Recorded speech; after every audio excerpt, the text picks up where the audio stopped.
Hello guys, welcome to our second episode, the first season of the book, or trying to figure out the book The Prince, written by Niccolo Machiavelli. And the book tries to try to characterize the rulers in the society.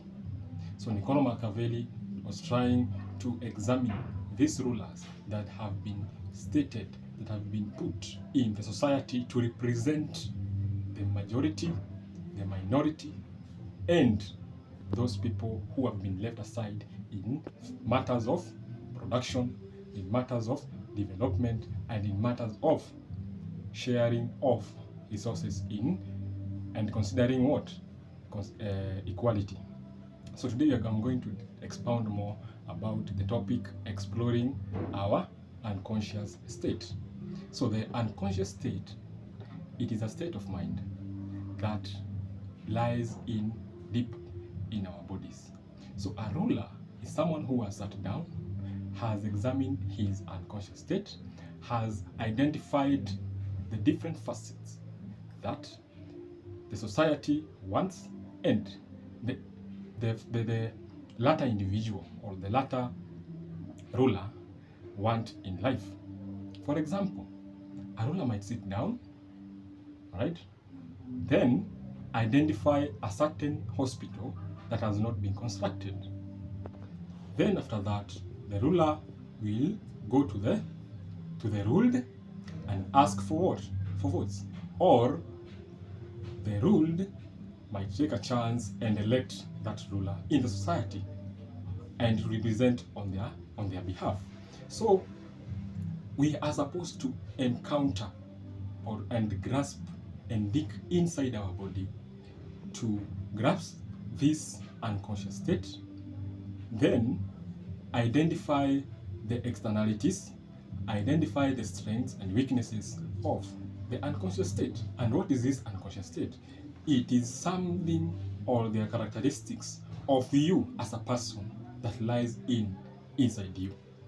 According to this session, I'm going to dig deeper in this.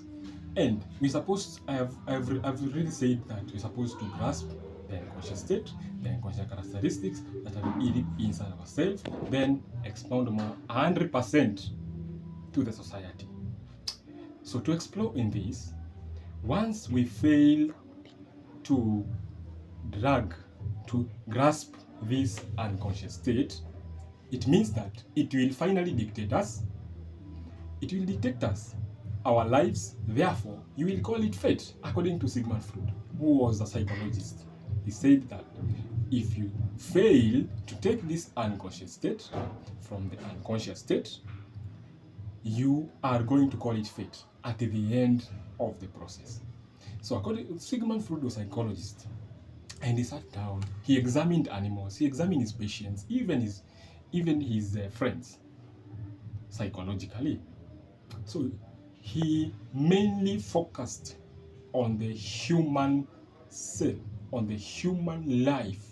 And the life is composed of the subconscious, conscious, and the conscious. So, according to Niccolo Machiavelli, he had set himself, this ruler had set himself a definite goal, and he should be ruthless, resolute, and determined to achieve a certain goal, the goals that he has acquired from the unconscious state.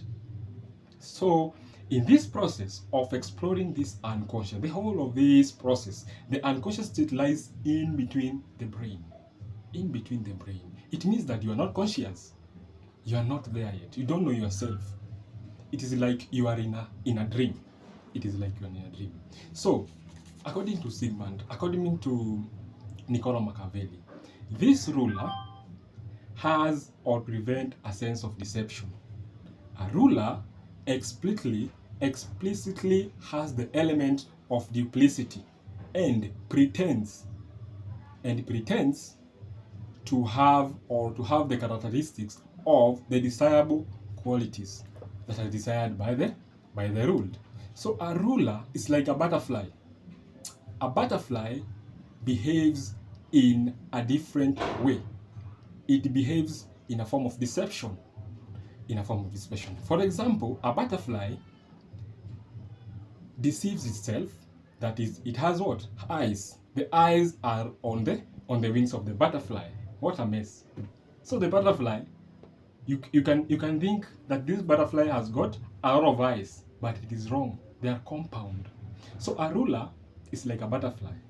He can also deceive himself. According to the book written, I don't remember the author, but the book was written by a certain author. I think he's an European.